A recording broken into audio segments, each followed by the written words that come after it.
Beam is not a criminal, yet she was dragged into the street and beaten by those in uniform. Who do you think will stand up? You? The officer sneered, but he didn't expect that she had a husband. And he is a U.S. Marshal, the one who would now make this entire system kneel. Linda Matthews walked through the quiet morning in the suburban neighborhood, her daughter Ava holding her hand, her innocent eyes fixed ahead, listening to the birds singing in the fresh air. The sunlight poured down the street like a gentle wave, creating a peaceful scene, a perfect picture of simple life. Yet Linda felt something was wrong. An odd sense of unease wrapped around her, as if something was about to happen, a feeling she couldn't explain. Though everything around her seemed normal, she couldn't shake the sensation. It lingered in her mind, with every step, every breath, like ripples on the water's surface that couldn't quiet down. She and Ava stopped in front of a closed cafe where no one was in sight. She looked around, gripping her daughter's hand tighter, unable to relax. Everything was the same, the neighborhood as it always was, but in Linda's mind, things had already begun to change. She felt her gaze no longer just passing over the familiar scenery, but searching for something invisible, something she couldn't touch. Before she could understand what she was thinking,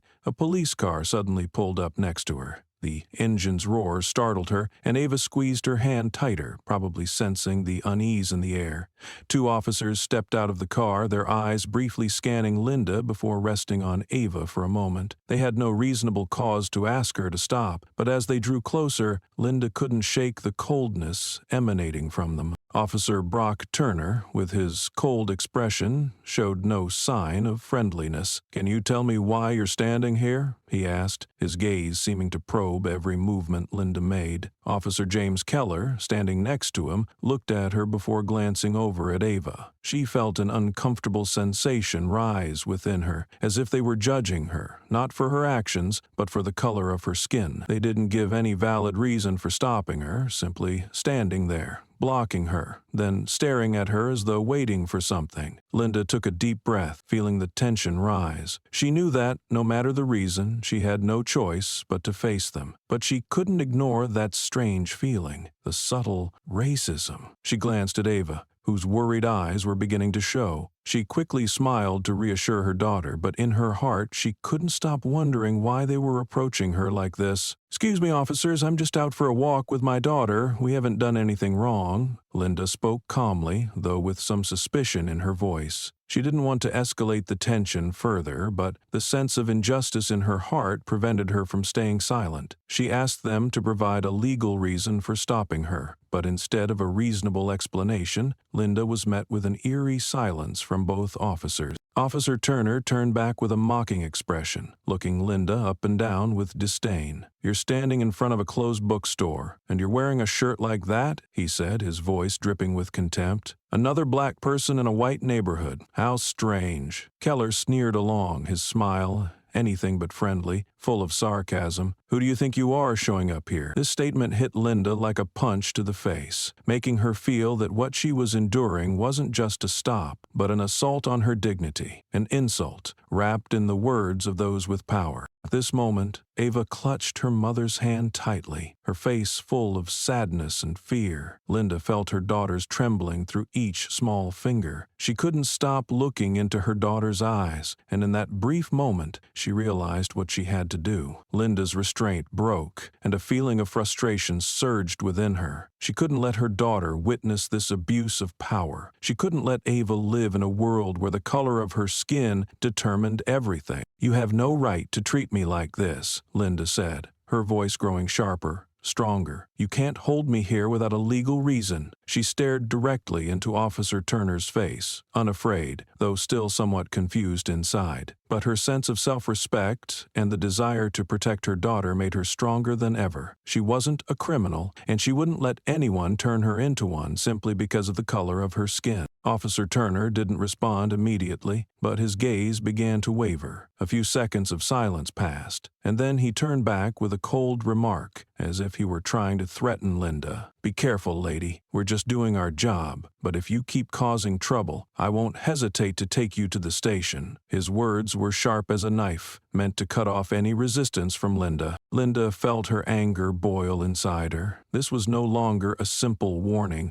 but an outright abuse of power. She knew she couldn't continue to endure this humiliation, not just for herself, but for her daughter. Linda decided she wouldn't let them belittle her anymore. "You think I'll stay silent?" Linda continued, her voice no longer gentle but filled with determination. "Don't think I'll bow down to people like you." These words from Linda didn't just strike at the officer's pride, they also asserted her strength. She was not someone to be oppressed, and as she saw the silence and indifference of those passing by, she knew she had to speak out, not only to defend herself, but to protect all those without power. The sun had risen higher, gently casting light down the empty street, reflecting through the trees, creating patches of shadow on the ground. The neighborhood remained as calm as any other day, with people continuing their work, seemingly unaware of the tension unfolding in the middle of the road. The laughter, the sounds of car engines, and the calls of street vendors couldn't drown out the heavy atmosphere between the two officers and Linda. Though no one intervened, Linda could feel the eyes of the passers-by, their indifference and their avoidance of her gaze. They looked at her, then turned away, no one daring to step forward, no one standing with the mother being abused by power. The mocking words from the two officers still lingered in the air like a shadow that couldn't be chased away. A car passed by, only a few people glancing, but no one stopped. No one said anything. Linda was used to the silence, used to being abandoned. But today, with Ava by her side, she felt as though she was being pushed into a dark corner with no way out. Officer Keller, the one closest to her, continued without hesitation.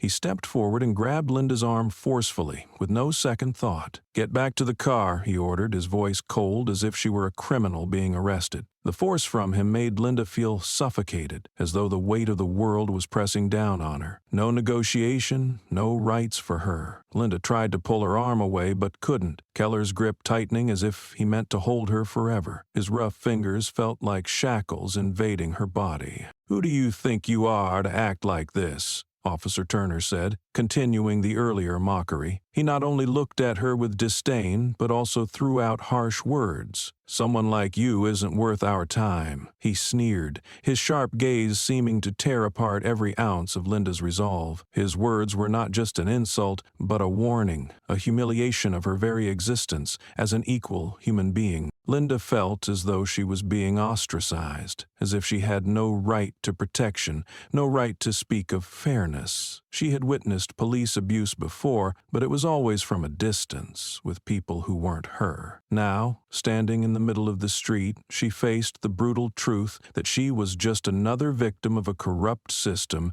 and today she was its target. But within Linda, a fire began to ignite. She couldn't let her daughter witness this injustice, couldn't let Ava grow up in a world where racism was taken for granted. She clenched her fist, seizing the last chance she had to resist. "I haven't done anything wrong," Linda spoke, her voice no longer weak but firm with affirmation. "I'm just walking with my daughter. You have no right to treat me like this." Her words rang out, but were met only with a terrifying silence from the two officers. They didn't respond, offering no explanation, simply continuing with their actions. Officer Turner sneered mockingly, then went on to repeat his taunts about her skin color. "How strange, someone like you daring to stand here, thinking you're someone special." Linda felt as though everything she had fought for throughout her life was being crushed by these words. The feeling of being degraded, treated like a criminal simply because of her skin color. The officer's words tore at her soul. But she couldn't let go. She couldn't let Ava grow up in a world like this. She couldn't remain silent any longer. With Officer Keller's grip still tight, Linda felt an indescribable surge within her, a complete sense of helplessness. She clearly understood that, in their eyes, she was just an ordinary citizen, nothing special. She wasn't an official with power, nor someone who could change the system. She was simply a woman, a mother, nothing more. And what she was enduring today was the consequence of having no power in her hands. Yet, despite this, a part of her still couldn't give up. Linda looked at Ava, her daughter's eyes full of worry, and in that moment, Linda realized she couldn't turn away. She had to stand up not only for herself, but for her daughter, for what this society was teaching her child. Waves of anger rose within her, and she felt that she would no longer let them turn her into an easily manipulated sheep. The helplessness within Linda wasn't acceptance, but a strong blow against a society she couldn't change immediately. But in her heart, there was still a belief in justice,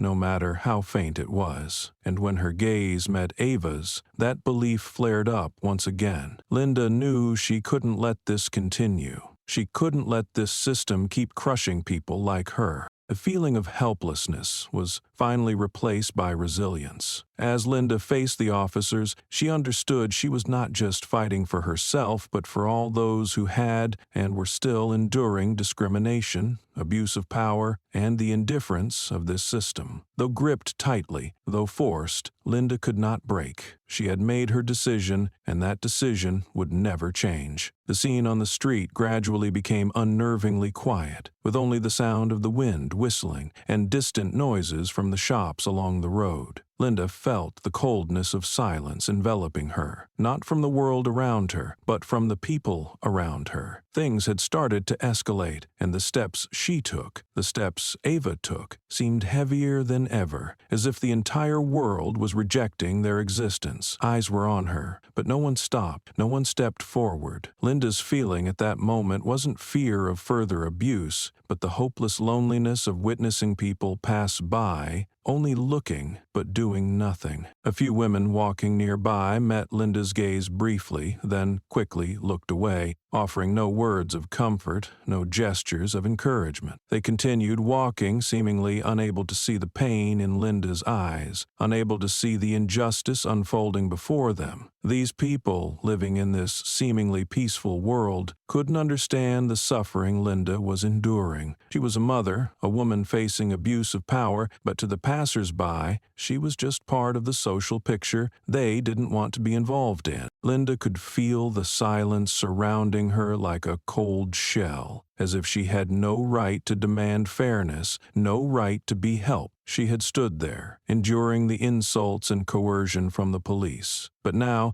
she felt as though she were invisible, as if she didn't deserve anyone's voice. Each person passing by, each glance that brushed past her, no one stopped. It seemed that society had become so accustomed to injustice that no one felt the need to act when confronted with someone abused by power. Linda didn't just feel attacked by the police, but also attacked by the indifference of the people she thought would understand and stand with her. She turned and saw a man hurrying by, his gaze briefly grazing over her, but only moments later he turned his face away, continuing to walk as if nothing had happened. Linda felt as if she were a victim abandoned in an apathetic society, where people like her, without power, could only suffer in silence. This indifference wasn't just coldness toward an individual, it was the silence of an entire social system steeped in discrimination and abuse of power. Linda couldn't understand why these people could turn their backs when witnessing injustice unfolding right before their eyes. That feeling spread within Linda, growing stronger with each passing moment. She felt as though she had been left behind in a crowd that didn't care, didn't want to see the injustice happening. Each step taken by the people around her only made her feel more alone. Their indifference felt like a slap in the face, making her realize that sometimes the abuse of power doesn't just come from those in power, but also from the silence of ordinary people, those who stand by and never speak up. But it wasn't just Linda who felt the indifference. Her daughter, Ava, with her innocent eyes, couldn't understand why the people around them did nothing, why they didn't help when they saw her mother being treated this way. Ava stood by her mother, watching everything with concern in her eyes. She looked at the officers, then at the people passing by, and then back at her mother, as if asking why this discrimination existed. Her daughter's innocent questions made Linda's heart ache even more. Ava couldn't understand why her mother was being treated this way, why she had to witness an injustice that no child should have to see. Linda took a deep breath, trying to control the emotions building up inside her. She didn't want Ava to see her weakness, didn't want her daughter to think that this injustice was normal. But how could she explain to a child that in this world not everyone is treated equally, that not everyone has the right to live in a fair society? How could she tell Ava that even when her mother is abused, no one would stand up to help, and she would have to endure it alone because society doesn't see them, doesn't feel their pain?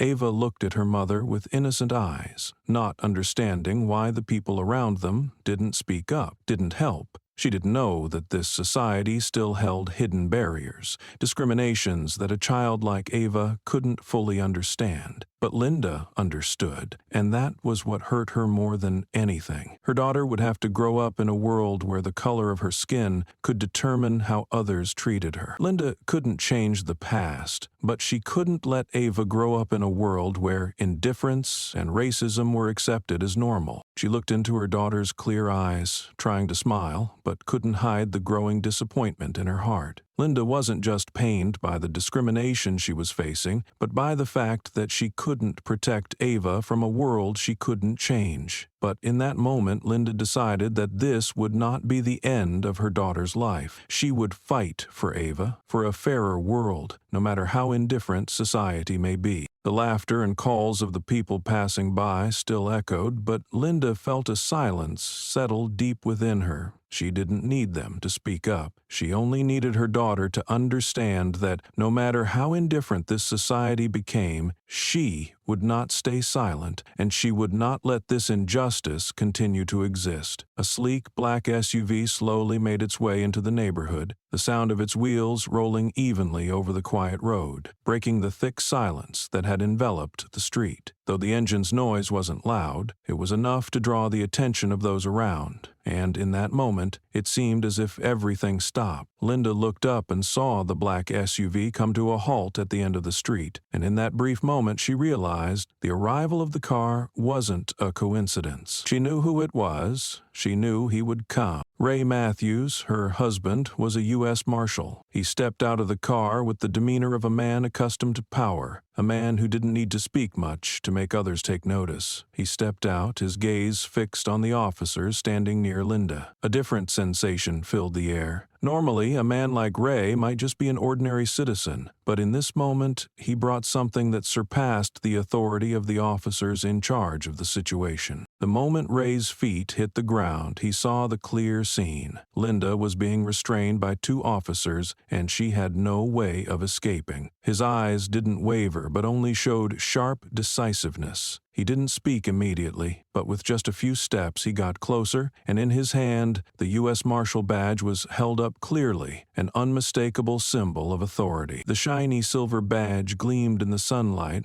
but more than that, it was a declaration of his presence, a warning to all those in front of him that he was not someone to be taken lightly. At this moment, the silence around them seemed to vanish. All attention turned to Ray. He didn't need to say another word. His mere presence was enough to change everything. Linda noticed that the officers immediately stopped, their once confident gaze now unfamiliar, no longer as self-assured as before. It was a change she recognized instantly. All the brutality and power they had shown earlier seemed to be erased by Ray's appearance. The U.S. Marshal badge wasn't a simple item. It carried an undeniable power, and when Ray raised it in his hand, the entire situation suddenly reversed. Ray looked at Officer Turner and Officer Keller, his gaze cold but full of authority. There was no softness in his eyes. "Let go of my wife," his voice deep and firm, as though it were an order. It wasn't a question nor a challenge, but a statement. His words weren't loud, but they made the air around them tense. The whole neighborhood seemed to hold its breath, waiting for the next move. As soon as Ray spoke,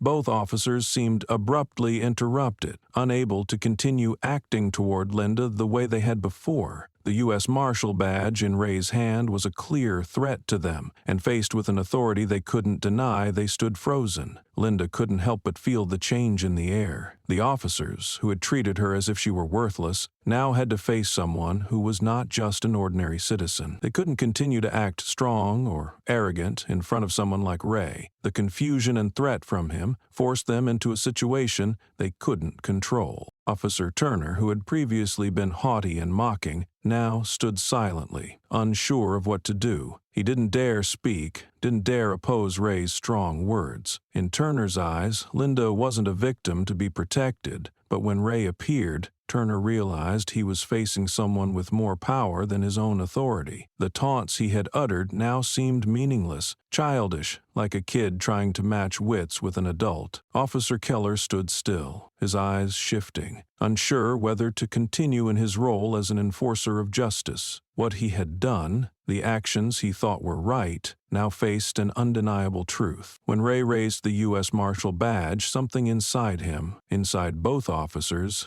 seemed to break. The confidence and arrogance they once had completely vanished. Linda never imagined that one sentence, one small action from Ray, her ordinary husband, could change such a tense situation. It felt like she was witnessing a miracle, a power she couldn't find in anyone else but Ray. She didn't need to do anything more, didn't need to justify herself, because the man standing beside her had done it all. His presence was an undeniable affirmation, a way not only to protect her but also to confront the injustice she had endured. The atmosphere around them seemed to change immediately, from tense and suffocating to somewhat calmer, not comfortable. A part of Linda's heart still felt anxious, still wary. However, Ray's presence made her feel that she was no longer alone in this fight. She now had a strong companion, someone who could face everything, someone who would never accept injustice. The officers seemed to realize they could no longer treat Linda the way they had before. They took a step back, not daring to move, not daring to react to Ray. A massive shift had occurred in an instant. Linda could clearly see the confusion on Officer Turner's and Keller's faces. The U.S. Marshal badge in Ray's hand was not just evidence, it was the presence of justice, a power they could not disrespect. Ray stepped closer to Linda, his gaze still cold, yet filled with unwavering determination. He didn't need to say anything more, as everyone had already understood. Linda looked at him, her eyes full of gratitude and pride. Everything had changed. She no longer had to endure the abuse of power alone. The entire neighborhood seemed to stop, with only the gentle wind rustling through the trees and the sound of car wheels gliding across the empty road. Everything suddenly fell into a tense silence. This stillness felt like a cage, trapping everyone in an invisible quiet. The sounds of daily life seemed to fade, making way for this decisive moment. Linda could clearly feel the shift in the atmosphere, not because of the noise, but because of something deeper, a shift in power, in something she could never have imagined. Ray stood there in the midst of the silence and heaviness, still holding the U.S. Marshal badge firmly, lifting it before the officers as an undeniable symbol of power and justice. His gaze never left the two officers restraining Linda, his eyes filled with determination and resolve. The badge in Ray's hand wasn't just an ID,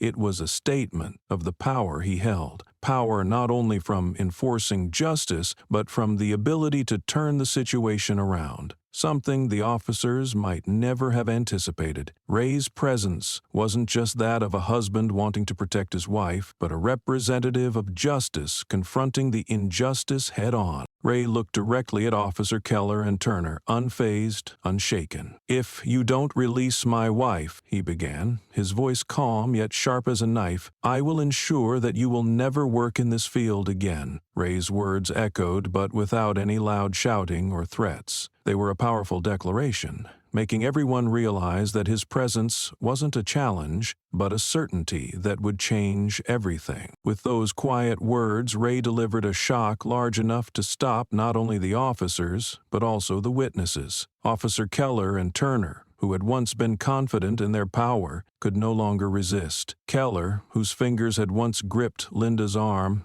now turned away, his eyes unable to meet Ray's. He couldn't face the man challenging him, unable to look at the unwavering resolve of someone defending justice. His hand quietly clenched around his belt, as if trying to find comfort in that gesture. But he couldn't hide the growing unease within him. Officer Turner, who had once been confident and used harsh words to mock Linda, now dared not face Ray. He looked down at the ground, not daring to meet the eyes of the man who had raised the U.S. Marshal badge before him. Their reactions didn't reflect surrender, but an awareness that before them stood an adversary they couldn't underestimate. The U.S. Marshal badge, which had once been a mere tool in Ray's line of duty, now became a symbol that couldn't be defied. This situation became a battle not just between Ray and the two officers, but between two worlds. One world full of power but lacking justice, and another world full of resilience but without power, the world Ray represented. Linda stood watching, feeling the change in the air. In this moment, the sense of helplessness she had once felt seemed to fade away. She was no longer a victim in this fight. She now had someone standing by her, someone who would fight for justice to the end. Ray stood there, without raising his voice in a threat, but in his eyes, everything was clear. He affirmed, "Justice will be served today." These words weren't a vague promise, but an undeniable certainty. Ray's words froze the air around them. A strange feeling took over, as if no one could move. No one could do anything after he had spoken. The passers-by, the witnesses to this event, all stopped and listened, not because of the noise in his words, but because of the unwavering determination in that declaration. This wasn't just a statement, it was a certainty that would lead to change. The silence from the police completely shifted. Officer Turner no longer had any arrogance or confidence. He stood there, his hands still clenched, but no longer daring to step forward,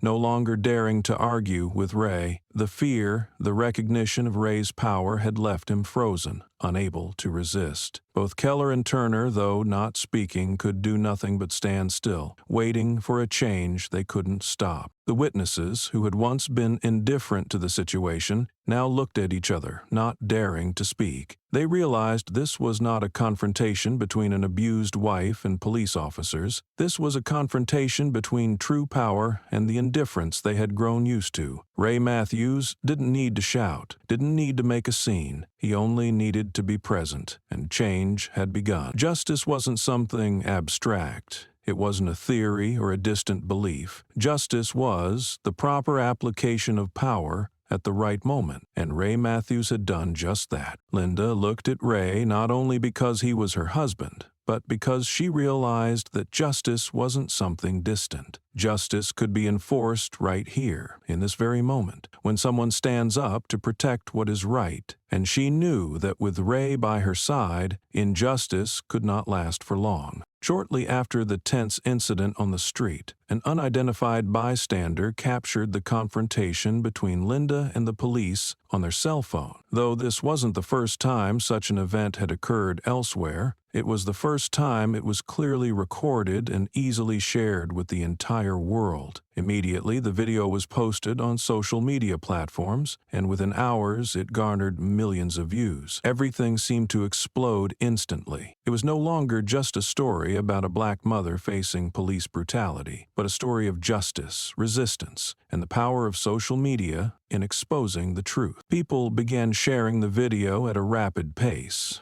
Whether on Facebook, Twitter, Instagram, or video platforms like YouTube, the clip about Linda's incident quickly became a hot topic across all forums. People weren't just interested in what had happened, but also in how the police treated her. In the video, not only were Linda and Ava shown, but also the harsh, demeaning language from the officers towards them, alongside the indifference of the surrounding community. Officer Turner's words, the abusive actions of both officers were all clearly recorded, serving as undeniable evidence. What could have been easily swept under the rug now became an issue that everyone could not ignore. The video didn't just spread through social media, it sparked a strong wave of protest within the community. People couldn't accept the blatant racism and abuse of power. Human rights organizations, social activists, and even ordinary citizens expressed their outrage. Hashtags like Justice for Linda and End Police Brutality began flooding social media, spreading Linda's story across many countries, even places thousands of miles away. Every share, share, every comment was a confirmation that this story wasn't just Linda's, but belonged to everyone who had endured injustice in society. This spread didn't stop at raising awareness within the online community. It also attracted the attention of major media organizations. News outlets, television programs, and news websites began covering the story. Journalists quickly investigated, interviewed witnesses, and delved into the details. They not only explored the officer's behavior toward Linda, but also looked deeper into the justice system, questioning how the police used their power to oppress innocent civilians. They raised questions about the human rights protection system and the shortcomings in handling misconduct within the police force. Television programs invited human rights experts to discuss the issue, and they all came to a unanimous conclusion. This wasn't an isolated incident, but a major issue that needed to be addressed. The online community continued to criticize the actions of the police, particularly how they treated Linda, a black mother, simply because of her skin color. Comments flooded social media, ranging from outrage to calls for an independent investigation and police reform. Many couldn't fathom how the police could behave so violently and discriminately. Some shared their own stories, recounting experiences of police abuse due to their skin color. Linda's story not only sparked anger, but also created an invisible connection, a bond among those oppressed in this society. Civil rights organizations and human rights groups immediately spoke out, demanding an independent investigation. "We can no longer accept the indifference and abuse of power by the police," a representative from Black Lives Matter stated in an interview. "This incident is a clear example of how racism still exists within law enforcement agencies. The police must be held accountable for their actions, and society cannot continue to ignore this." These statements made people reconsider how society operates, about what is allowed to happen while the oppressed remain silent. The media was also not left out, as they began to uncover truths that had not been acknowledged. News reports analyzing the incident,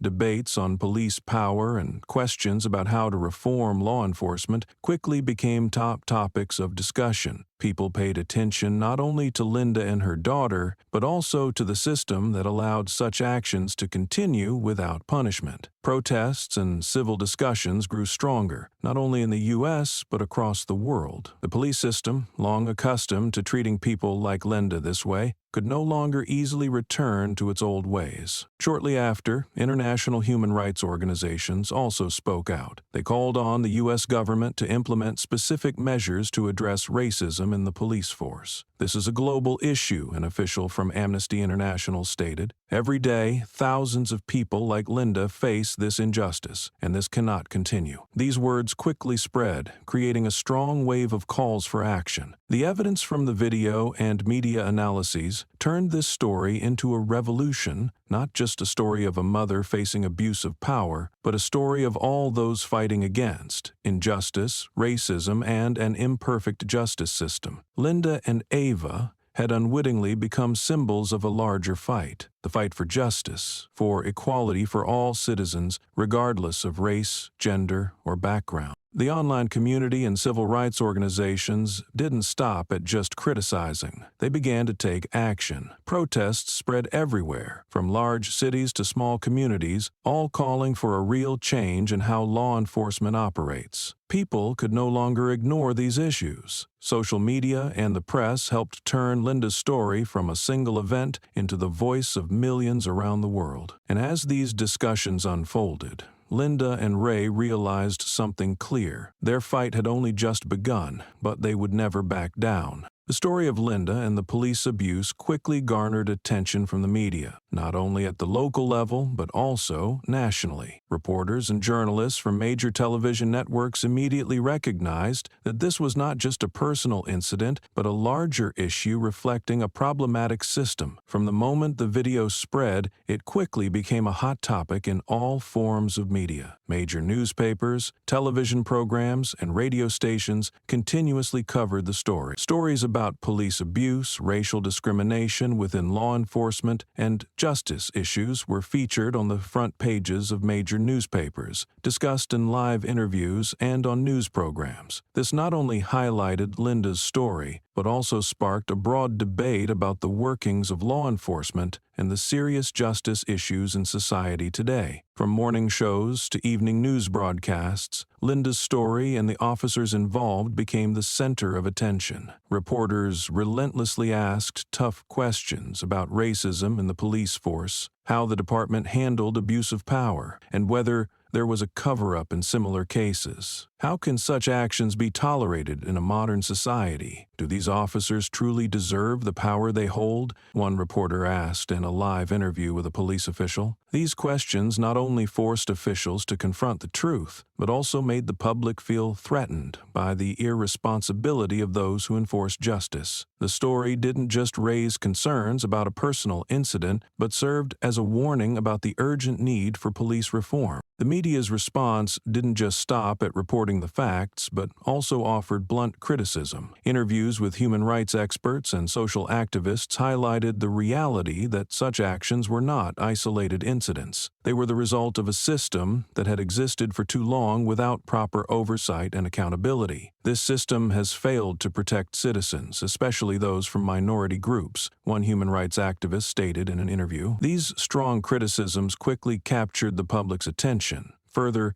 fueling anger over the way law enforcement enforces justice. The community began calling for not only a fair investigation, but also a genuine reform of the police system. With each passing day, the public's outrage grew more evident. People could no longer tolerate the indifference and abuse of power by officers entrusted with the authority to protect the community. Protests erupted everywhere, from large cities to smaller areas, with each protest becoming a voice against racism, injustice in the legal system, and police abuse of power. Slogans like "Justice for Linda" and "End Police Brutality" began appearing on banners and at rallies. Civil rights groups, community organizations, and even ordinary citizens joined in the protests, creating a powerful wave of resistance that could not be stopped. Not only were there protests, but public discussions about police reform were also organized. Participants made specific proposals on how to change the way police forces operate, how to reduce racial discrimination and abuse of power within these agencies. These discussions quickly became an essential part of public dialogue, from schools and conferences to government agencies. Linda's story became a symbol, not just the story of an individual, but of millions living in fear that one day they too would become victims of an unjust system. While the media and community continued to react, pressure on the authorities increased. Police officials began to realize they could no longer ignore the intense criticism from the public and the media. Human rights organizations began calling for an independent investigation, a demand that might have been dismissed before, but could no longer be ignored. A representative from Amnesty International stated, "We demand a fair and independent investigation to ensure that these officers are held accountable for their actions. This injustice cannot continue." These words further forced authorities to confront the reality that criticism was not only coming from citizens, but also from international organizations, creating unprecedented pressure. The police began to feel the pressure from all sides, not only from the media and the public, but also from civil rights organizations which were now speaking out forcefully, demanding change. Police officials, once confident in their power, could no longer ignore it. Every event, every protest, every article became a step forward for justice, a call for authorities to change and take action. And more than ever, Linda's story was no longer just her own. It had become part of a larger fight, a fight against injustice, discrimination, and abuse of power in society. Under this immense pressure, authorities could no longer protect the officers involved in misconduct. Linda's story exposed a truth that society could no longer ignore. Change was no longer a choice, but a necessity if the police system wanted to regain the trust of the community. Linda was not just a victim of racism, but also a part of a necessary revolution, where justice would not be hidden and the truth would not be silenced. Her story transcended the boundaries of a personal incident, becoming a symbol for all those fighting for a fairer society.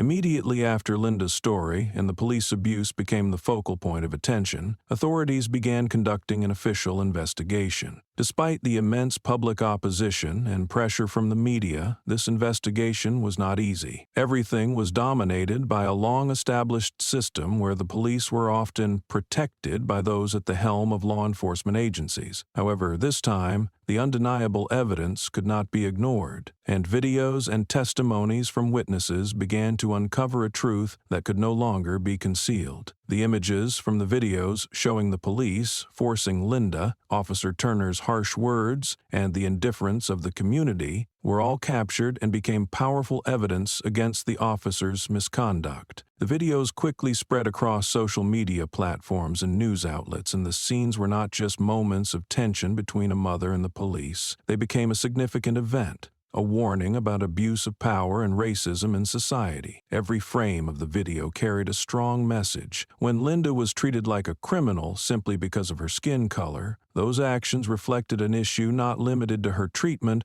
but part of a deeply flawed system. The police didn't just abuse their power with Linda, but with all those who had been victims of racial discrimination. Without anyone speaking up, with each video released, the clips became the clearest evidence of police abuse and racism. These recordings were not staged, could not be distorted or faked, as they were captured directly by witnesses. These images exposed a truth that had long been hidden in the shadows, a truth that victims like Linda had to endure without the opportunity to speak out. This evidence not only clarified the situation, but also raised a larger question about how law enforcement agencies had been operating. It was a reminder that injustice could not continue to exist without being discovered and criticized. The online community, once indifferent to such stories, could no longer look away. Linda's story was no longer an isolated event, but had become a symbol of a larger struggle. Those who had witnessed the incident began to reconsider the power of the police and racial discrimination in society. People who had once been silent now began to share their own stories, recounting times they were treated unfairly because of their skin color or witnessed police abuse but didn't dare speak up. This event opened up a larger dialogue about racial discrimination within the justice system, an issue that could no longer be accepted through mere words. In public conversations, many people began to realize that, although they may not be direct victims of discriminatory actions, they could no longer stand by while injustice was unfolding right before their eyes. This awakening spread quickly, causing those who once thought they were unaffected to now face the question of their own responsibility in fighting for justice. The outrage was not just about Linda's story, but about the recognition that a system that had long been without oversight allowed racism to persist for far too long. Civil rights organizations could not remain on the sidelines. They quickly spoke out strongly and organized workshops and discussions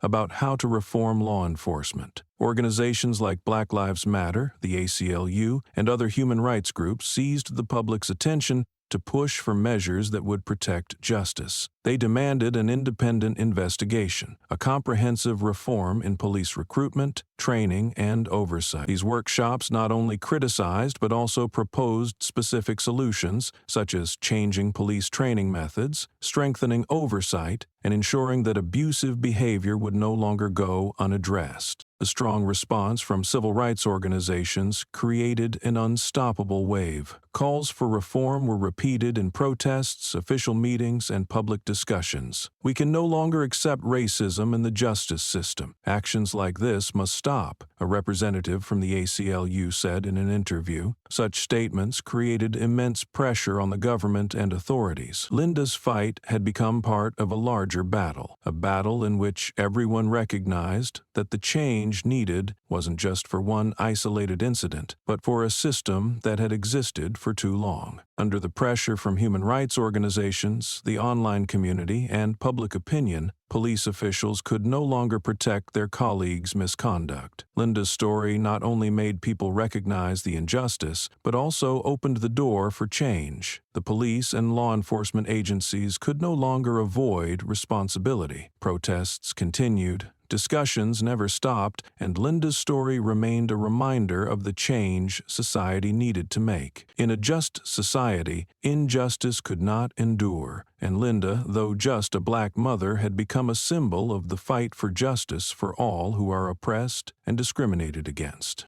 After the incident on the street and the tense days that followed, Ray Matthews did not stop at simply intervening in the situation that day. He understood that his actions couldn't be the end of this story, but only the first step in a long-term struggle. Linda was not just a wife abused by power, but her story reflected a larger issue, one that had existed for far too long in society. Ray realized that for real change to happen, he needed to go further. He needed to take the officers who had abused their power to court, where justice could be fully served. With unwavering determination, Ray began working with renowned lawyers experienced in suing police officers. He didn't choose lawyers with just experience in routine civil cases, but those with strong reputations in the community, who had faced large government agencies and won significant victories. Ray needed people capable of turning this lawsuit into a victory, not only for his family, but for all those who had suffered from racial discrimination and police abuse. He knew this was not just a personal lawsuit, but a fight for justice for millions of innocent people. The lawyers Ray worked with began gathering evidence from videos, witnesses, and documents related to the officer's behavior in the incident. The undeniable evidence from the video recorded by a bystander became a key piece in verifying the truth. Every detail in the video clarified the abuse of power by Officer Turner and Officer Keller, from the way they treated Linda to their disrespectful and demeaning language. The witnesses, though not directly involved, all confirmed that the police had acted excessively and had no legal reason to stop Linda. These testimonies, along with the visual evidence, became sharp weapons in the hands of Ray's lawyers, who were determined to bring this case to light. Preparing for the lawsuit was not easy. Ray knew that even though these officers had clearly abused their power, to hold them accountable, he would have to confront a system that was not easily changed. The police force was a powerful institution, and regardless, they still had support from many corners of the government. Ray understood that this fight wouldn't just be between him and the two officers, but a larger battle that challenged the very foundation of the justice system. But he remained undeterred,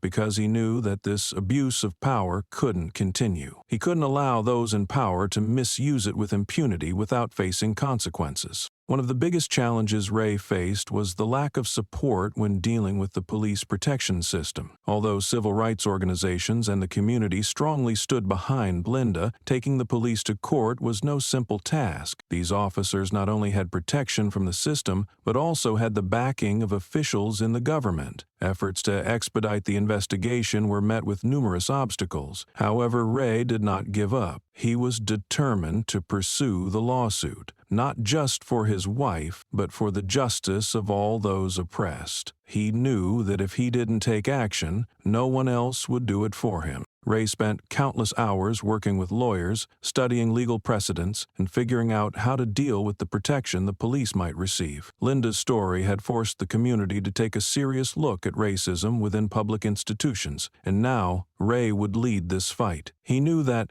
despite the challenges and opposition from various sides, justice could only be achieved through persistence. His story would not end with an apology or an internal investigation. It would serve as an important lesson about power and justice in society. Step by step, day by day, Ray fought not only in the courtroom but also within himself, battling the fear that he might not succeed, that justice might never be served. But those thoughts never stopped him. He looked at Linda, at Ava, and he knew he had to do this not only for them but for a more just society, where no one has to live in fear when facing those in power. And so, Ray continued on his path, with the firm belief that justice, no matter how difficult, would ultimately prevail. Ray Matthews, in his role as a U.S. Marshal, not only stood firm in the face of personal challenges, but also used his power to challenge the entire police system. He was not just a husband protecting his wife, but a citizen wanting to change a system that had become increasingly opaque and irresponsible. As he began pushing the lawsuit through the legal process, Ray understood that he was not just fighting for justice for Linda, but but for all those who had been and were still victims of police abuse. He kept emphasizing the importance of this lawsuit, not just as a personal fight, but as a battle against the injustice society was facing. By using the U.S. Marshal badge in his hand, Ray made it impossible for authorities to ignore the situation, forcing them to confront actions they could no longer hide. The legal system became a powerful tool in Ray's hands. He understood that only by taking the case to court could everything be brought to light. His position within the justice system not only gave him the authority to speak out, but also allowed him to apply pressure on the authorities. The officers involved in the incident now had to face not only a determined husband defending his wife, but also a U.S. Marshal, a man with solid legal authority. Ray had no hesitation in confronting those who thought they could escape punishment simply because they held power. He presented clear evidence, leaving no room for denial, demanding a transparent investigation and a fair verdict for those responsible. This legal battle didn't just stay in the courtroom. It became a major societal issue. The community began to stand with Ray and Linda, not just because of their case, but because it had become a symbol of a broader fight. Linda and Ray's story became the story of all those who had been abused by power, of all those without a voice in society. The people around them, those who had witnessed the incident through the video or simply followed it through the media, began to recognize the discrimination in society. People could no longer stay silent. The online community, human rights organizations, and civil rights activists all rallied behind the lawsuit, seeing it as a victory for justice. The change in society began to become more noticeable. Those who were initially mere witnesses now stood with Ray and Linda, organizing protests,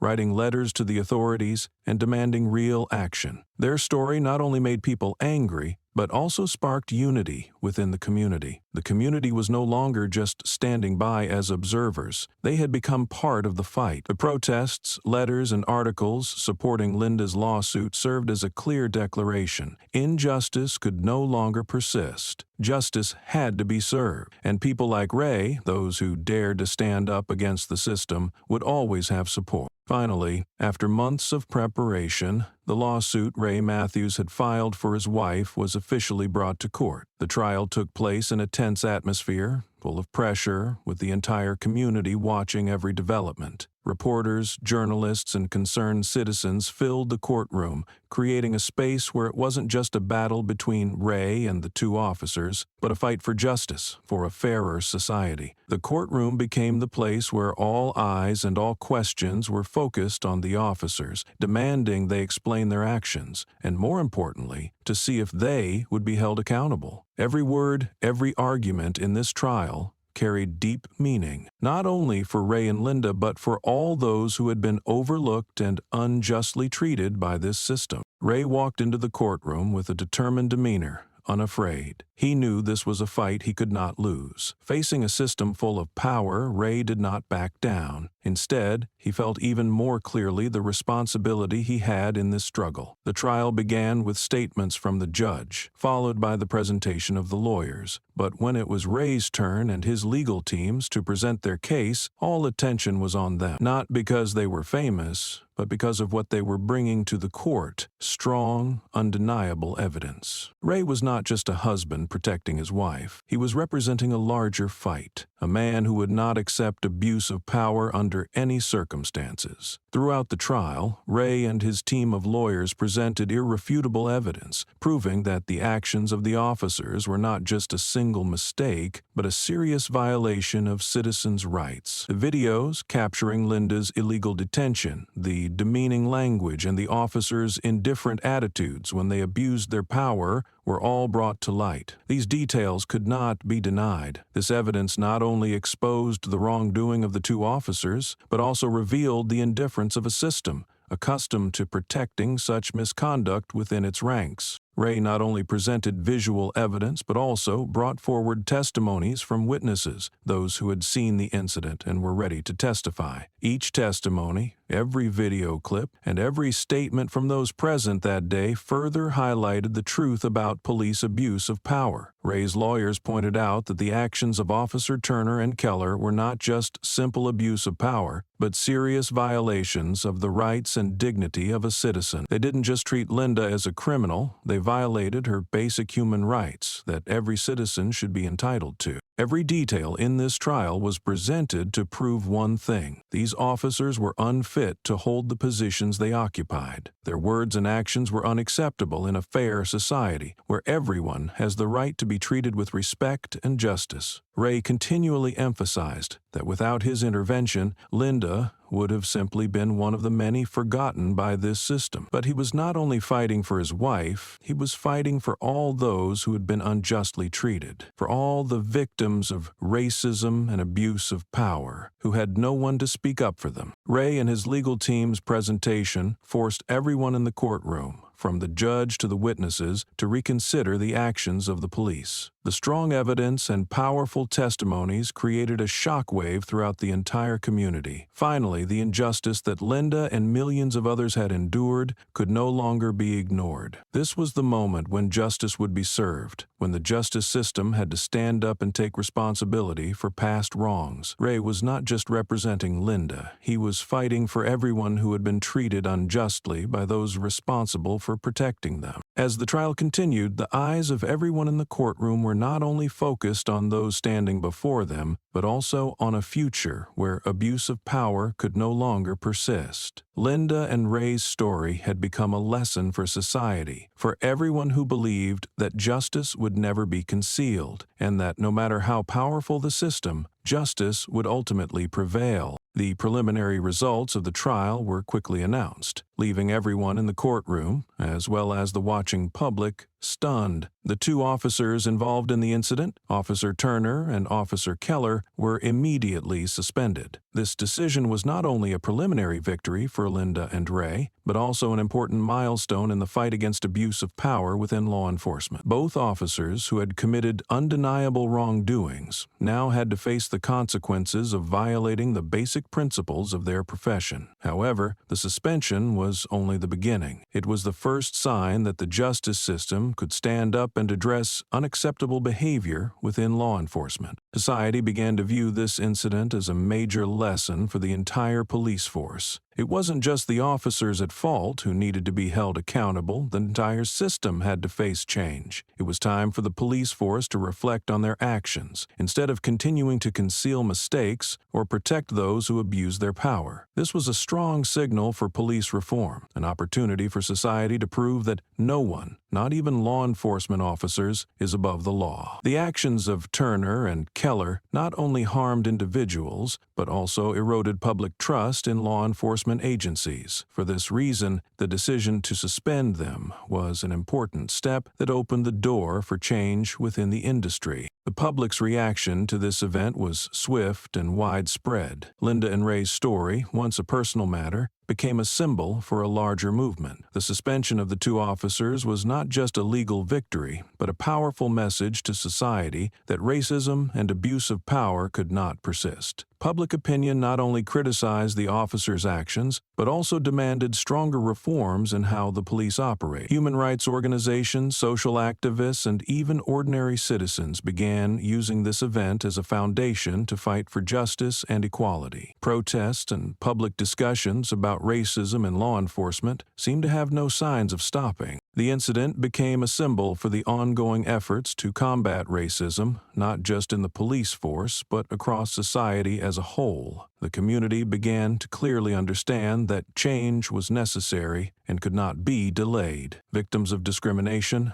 those who had suffered injustice, now found hope in Linda and Ray's story. This story, though starting as a single event, united millions, creating a powerful movement aimed at protecting the rights of all those oppressed and discriminated against. It became a loud voice for all those who had been forgotten in an unjust society. This was a victory not just for Linda and Ray, but for the entire community, for those who had fought and would continue to fight for justice. Their story illuminated a significant issue, opening up a new path for society where power cannot be abused and every citizen has the right to live in a fair, non-discriminatory environment. After the lawsuit was brought to court and strong evidence was made public, authorities could no longer ignore the pressure from public opinion and human rights organizations. The government realized they had to act immediately or risk losing the trust of the public. The video capturing the police abuse and the evidence provided by the media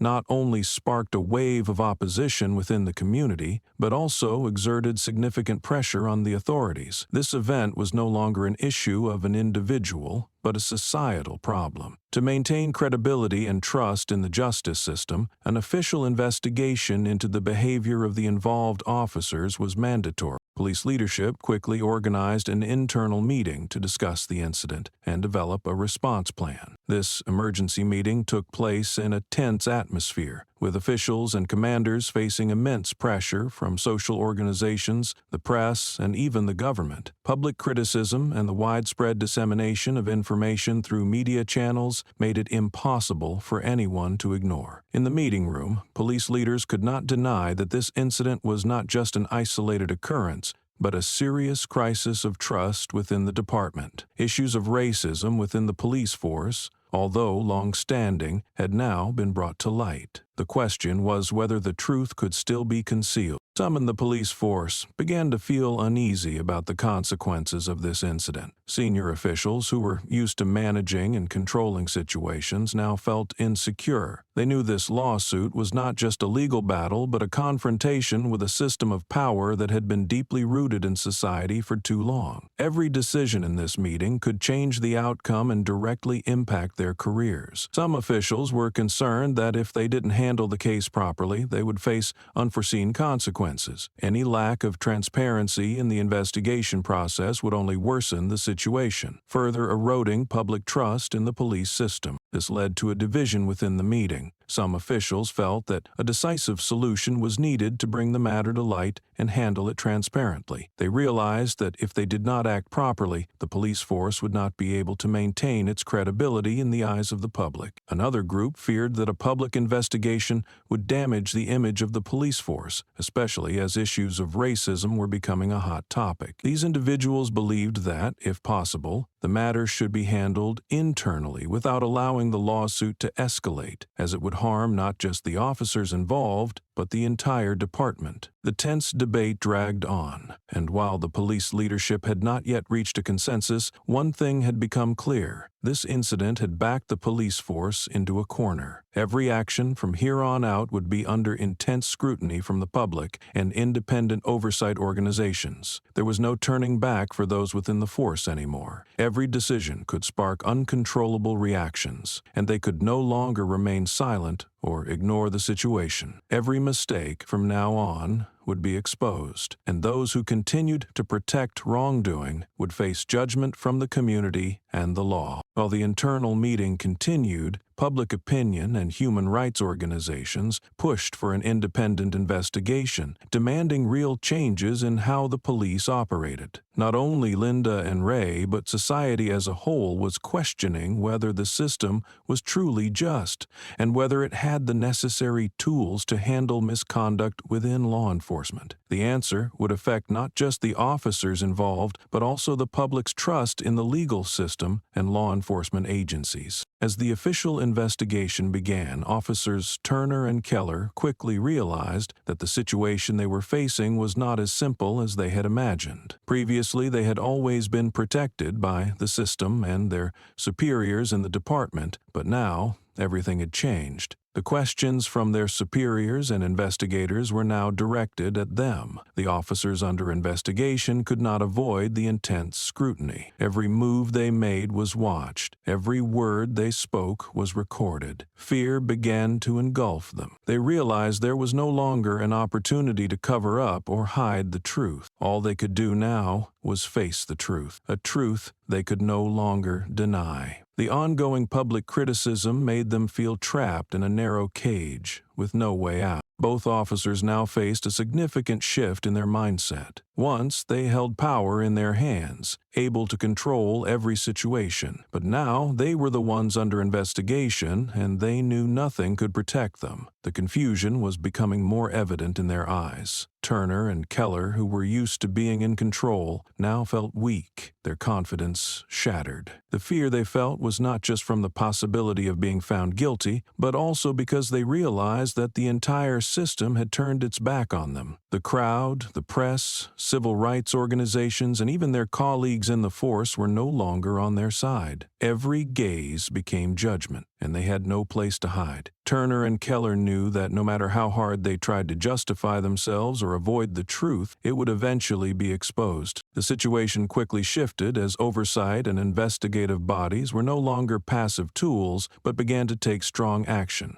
Every decision, every discussion now includes independent experts and external organizations, making the investigation public and impossible to manipulate. Ray's lawyers, human rights organizations, and public opinion all exerted significant influence on the progress of the case. The officers realized they could no longer protect themselves with baseless justifications or by denying the truth. Their anxiety increased, and each passing hour brought a sense of unbearable pressure. There was nothing they could do but watch as the situation drifted further beyond their control. Surrounded by pressure from the public, investigative agencies, and the government, Officers Turner and Keller understood they were no longer the strong players in this situation. All the protection they had once had was gradually collapsing. They were no longer those with power, but rather those besieged by criticism and judgment from everyone around them. Every question from the investigators, every piece of information from the media, felt like a powerful blow to their pride. They had no choice but to face the truth. Officers Turner and Keller could no longer defend themselves. They knew that any attempt at self-defense or continued denial would only sink them deeper into wrongdoing. This rapid reversal was not only a change in the lives of the two officers, but also a sign that justice had a real chance to be served. Oversight and investigative organizations, free from influence from powers within the department, had begun to clarify the issues that had long been hidden. Officers Turner and Keller, once those who decided the fate of others, now found themselves with no protection, facing the consequences of their action. All they could do now was wait for the final decision from the legal system, where justice would be fairly served. As Linda's case began to attract attention, the public was not only shocked by the actions of the police, but also by the alarming silence of the authorities beforehand. Allegations of police abuse were not new, but what had transpired in Linda's case exposed the government's indifference to misconduct within the police force. The big question was not just about the actions of the officers, but about the lack of response from those responsible for overseeing their conduct. The community felt betrayed when the justice system, meant to protect them, seemed to defend the wrongdoings within law enforcement. The silence from the authorities in the face of police abuse appeared to be an acknowledgement that racism and police violence were somehow acceptable in modern society. This silence pushed the community to speak out loudly. Human rights organizations, civil rights groups, and ordinary citizens could no longer accept this indifference. They began organizing protests, not only to demand justice for Linda, but also to call for changes within the justice system. Protests erupted everywhere, from large cities to smaller areas. People from all walks of life joined, all with a common goal: to demand immediate reform in the police force. Banners with slogans like "End Racism"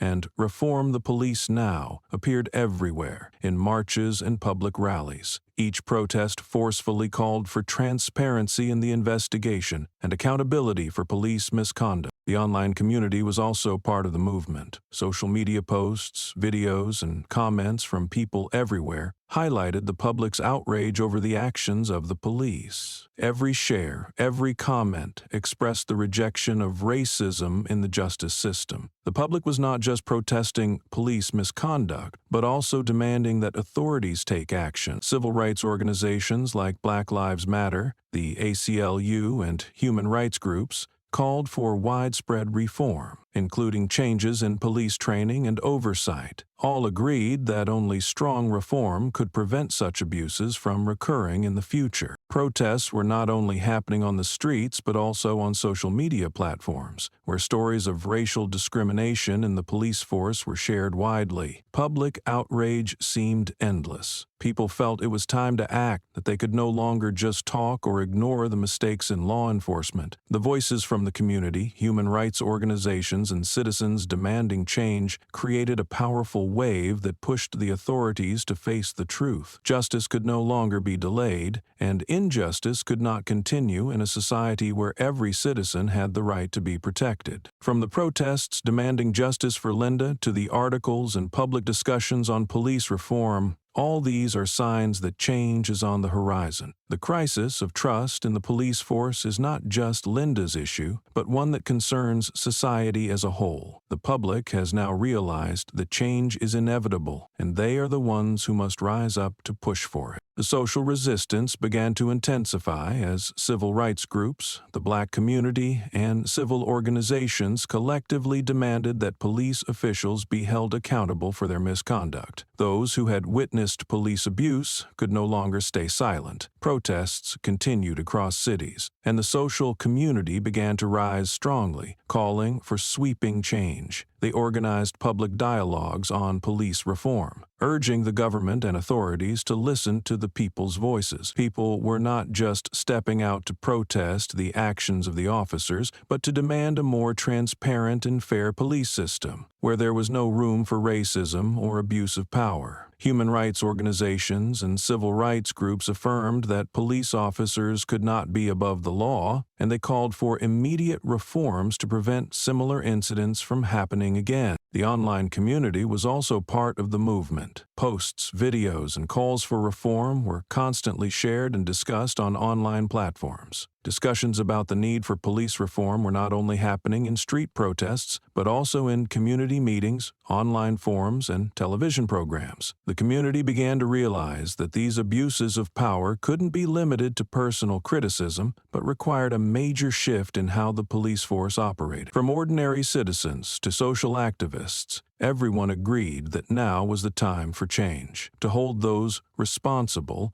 accountable, and to act seriously to end discrimination and abuse of power. The response from officials in the government, particularly those responsible for overseeing police actions, was a crucial part of this process of change. Some officials reacted weakly, with some simply promising to review the issue, but those words did little to soothe the public's outrage. They knew that whether they liked it or not, they could no longer remain silent or blame others. Despite the strong resistance from the community and civil rights organizations, some officials had to admit that past misconduct in the police force had not been properly addressed. These weak responses only fueled further dissatisfaction and outrage within the public. It was not only the officers who abused their power who had to be held accountable, but the system that monitored and protected them also had to face severe criticism from society. The crisis of trust in the police could no longer be concealed. These officials began to realize that they could no longer defend a system that the public had lost faith in. The lack of accountability in handling misconduct within the department had been exposed clearly. Those who once thought things could continue as they were now had to reassess and change how they approached the issue. The community could no longer accept a system where those meant to uphold justice could openly abuse power without consequences. The authorities had no way out, and whether they liked it or not, they had to act to restore public trust and ensure that justice would be served. Promises were no longer enough. The public demanded concrete steps, real reforms to ensure that incidents like this would not happen again. The official investigation into police abuse quickly expanded, not only by legal authorities but also through the strong involvement of human rights organizations and civil rights advocates. These organizations continually pressured to ensure that the case would not be overshadowed or forgotten. Human rights activists recognized the importance of exposing this truth, not only for Linda but for all those who had faced racism and abuse of power. They were not just supporters but key drivers to keep the investigation on track. Thanks to their involvement,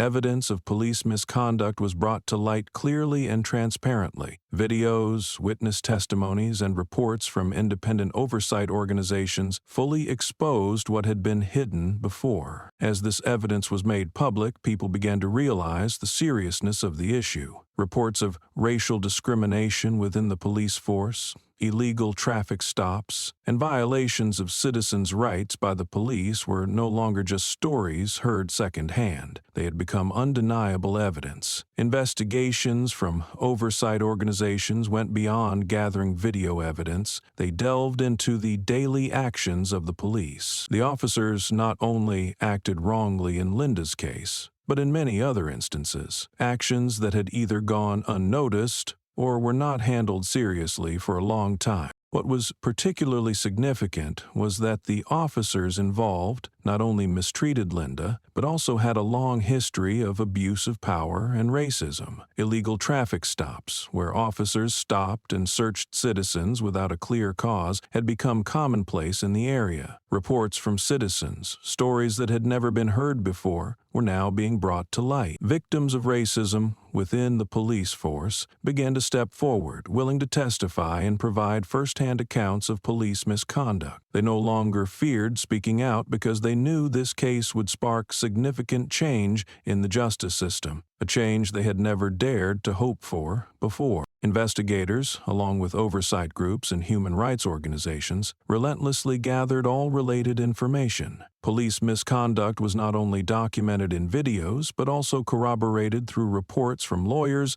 and human rights experts. They went further than just investigating Linda's case. They examined the structure of the police force, reassessed how they administered justice, and whether these wrongdoings had been concealed for an extended period. This revealed that the problem was not just an isolated incident, but part of a larger systemic issue. With every piece of evidence collected, the truth became clearer. The footage from videos, witness testimonies, and reports of racial discrimination that had been documented but never addressed all formed a complete picture of police misconduct, especially in the context of the indifference and cover-ups from the system that had previously prevented justice from being served. The public could no longer turn a blind eye. These pieces of evidence were not only proof of the wrongdoing in Linda's case, but also served as a testament to what was happening throughout the entire police system. It was a wake-up call for all those who had once believed that injustice within the justice system could continue to be hidden without punishment. The investigation became a major turning point, not only exposing the actions of the police, but also sparking a public dialogue about the necessary reforms within the force. Linda's story helped to advance the fight against racism and abuse of power, not just as a victory for her and her family, but as a victory for all those who had faced injustice. After the evidence of police misconduct was made public, officials within the police department began to realize the rapid changes unfolding. It was no longer possible to defend these wrongful actions, and signs of a sweeping reform within the department began to emerge. Discussions about the need for stronger measures to oversee the police force became urgent. Human rights organizations, social activists, and the public all spoke out, demanding reforms to prevent racism and abuse of power within the force. However, within the police department, shock and fear were still palpable, particularly among those holding power. Officers who were accustomed to protecting themselves and their colleagues now faced a situation they could not control. Their future decisions would no longer just be personal matters, but would impact the entire police force. The doubt over their ability to maintain power without oversight became more pronounced. They realized that a system that couldn't reform itself would quickly be dismantled by pressure from the public and independent oversight bodies. Although signs of reform began to appear within the police department, those in power still couldn't escape the feelings of anxiety and fear. The previous mistakes, the actions that had been covered up, now became wounds that could not heal. The feeling of fear lingered in their minds not only because of their own wrongdoing, but also because they could not predict how this change would affect their careers and futures in the department. Every action they took had to be carefully considered, as they now faced not only public criticism, but also scrutiny from oversight and investigative bodies. Protecting their colleagues within the department would no longer be as easy as before, and they had to face a society that was changing, demanding more concrete, transparent actions from the authorities. The change in the police force was not just a surface-level reform, but a profound shift from within. Officers and officials involved could no longer ignore these changes. They realized that the system no longer had the strength to protect officers who committed misconduct. Justice, which had been pushed aside for so long, now had the potential to be seriously enforced. The community, from those who had suffered injustice to those who had simply witnessed it, felt they had the right to demand fairness. Those who had been abused in the past no longer had to endure indifference. Instead, they saw that this system could no longer protect wrongdoers. Justice was not only granted to those with power, but to all citizens, regardless of their status.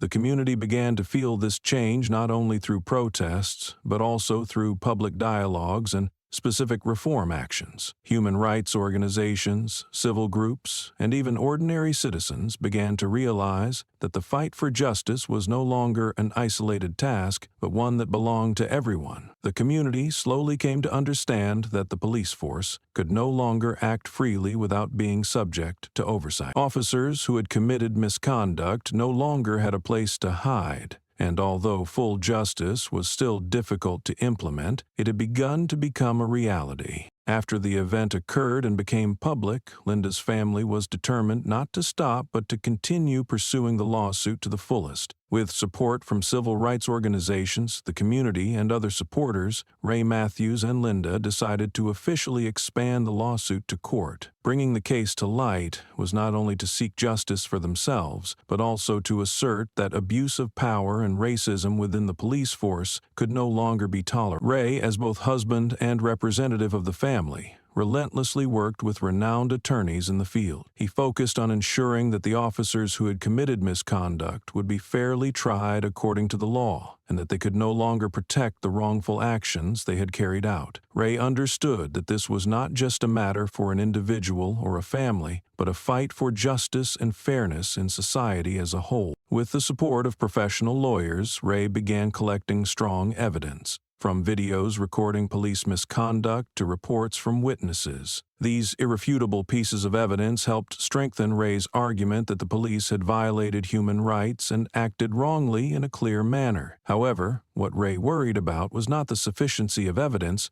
but whether the legal system would truly be strong enough to face officers accustomed to wielding power without accountability. Therefore, he determined that exposing the case was more crucial than ever, not only to ensure justice for Linda, but also to set a precedent for handling future cases of abuse of power. One key moment in the litigation process was when Ray decided to appear before the public. He knew this was not just a personal lawsuit, but a fight for all those who had suffered from police racism and abuse of power. Before the media and the public's attention, Ray openly spoke about the officers' actions and demanded transparency in the trial process. He not only told Linda's story, but also criticized the misconduct of the police, calling on the authorities to take the case seriously and not to cover it up or ignore it. "We cannot let these actions continue," Ray said at the press conference. "Justice must be served, and abuse of power cannot exist in a fair society." This statement was not only a call to the authorities, but also a reminder to society that every citizen has the right to be protected and treated fairly, regardless of race or skin color. Ray presented strong evidence of the police officers' misconduct, from video footage of their violent behavior to witness testimonies. These images and testimonies not only highlighted the abuse of power, but also pointed out the community's indifference and the lack of transparency in the investigation process, which had fostered an environment where police could act without fear of punishment. Questions about how authorities handled the case and whether they truly fulfilled their duty in investigating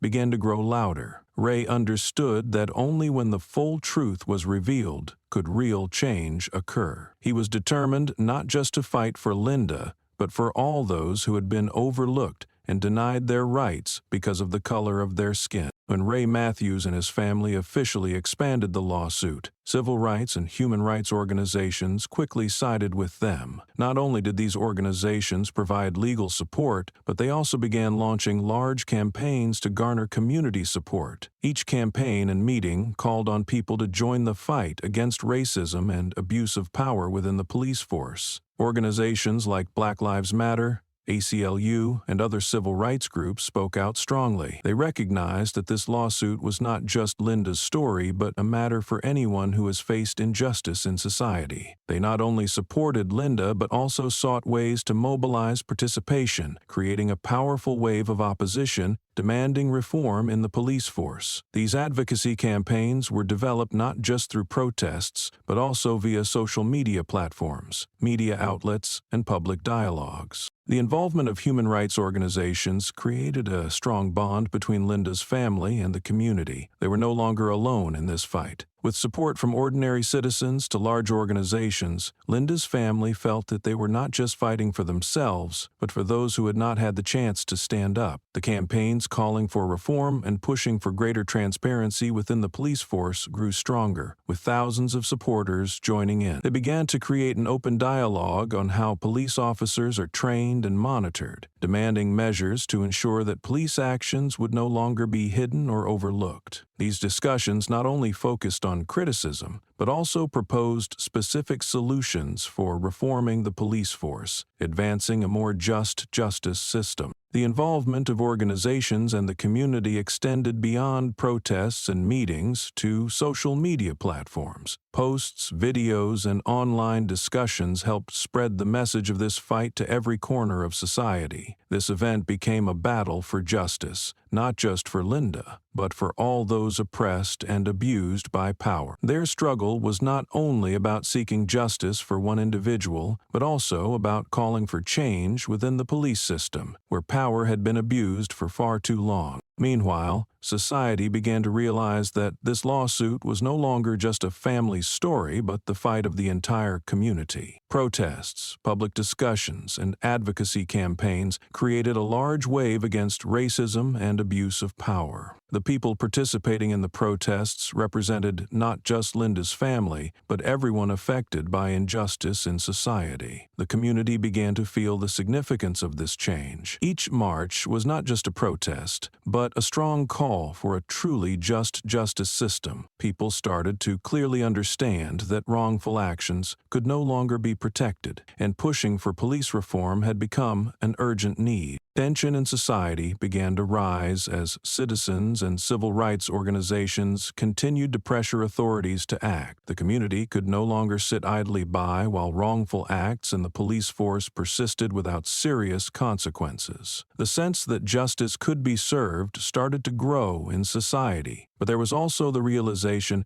that only through collective struggle could change take place. This fight was no longer just Linda's family's battle, but for anyone who believes in justice and equality. The community's involvement created an immense force, strong enough to confront the powers protecting the injustice in the police system. After a long period of waiting and preparation, the trial of Linda's family was officially opened. The courtroom was packed, not only with legal staff, but also reporters and the public, all eagerly awaiting the outcome of this case. In the courtroom, all eyes were on Officers Turner and Keller, who had abused their power, now facing witnesses and strong evidence. Every testimony, every video clip, and various pieces of evidence were presented to prove their wrongful action. This was no longer a personal case, but a struggle between justice and abuse of power, between truth and the lies attempting to cover up their wrongdoings. Linda's family's attorneys began to present every detail related to the actions of the two officers. They not only provided specific evidence of Turner and Keller's abuse of power, but also skillfully exposed the shortcomings in the police oversight system. Every detail brought forth further clarified the officers' misconduct, from illegal traffic stops to racist and abusive language towards Linda. These pieces of evidence not only shed light on the case, but also serve as a wake-up call for the need for reform within the police force. Every word from the attorneys emphasized one thing: Police misconduct could not be tolerated, and those who enforce the law must be held accountable, just like any other citizen. Ray Matthews, as a U.S. Marshal, took the stand as a witness in the trial. His presence was not just to protect Linda, but to symbolize a justice system Ray always believed in. He was not only a loving husband, but also a representative of fairness, someone who relentlessly fought for what was right. With calm composure and determination, Ray stood before the court and presented his views on the case. He spoke not just of his love for his wife, but of how this case was not just a personal matter but a societal issue. Ray's participation in the trial added weight to the lawsuit. He not only provided information on the incident, but also served as a witness to a justice system that needed change. His testimony further highlighted the injustice Linda had endured, forcing the public and those in charge to face the truth. The battle in the courtroom was not just a typical legal debate. It was a fight between truth and concealment, between a family wanting to protect their dignity and officers attempting to safeguard their power. Every detail, every piece of evidence presented clarified the seriousness of this abuse of power. The truth could no longer be hidden, and those responsible could no longer ignore the misconduct within the police force. The courtroom fell silent, with everyone listening intently to each word, each testimony from those who had been harmed by this system. Ray's presence as a U.S. Marshal not only lent credibility to the lawsuit, but also showed that justice could and would be served, no matter how powerful the system may be. When the court's ruling was announced, silence enveloped the entire room. Officers Turner and Keller, who had faced a barrage of evidence and critical testimonies, could not ignore the severity of the decision. The court ordered their suspension and imposed severe disciplinary actions. This was not just a legal ruling,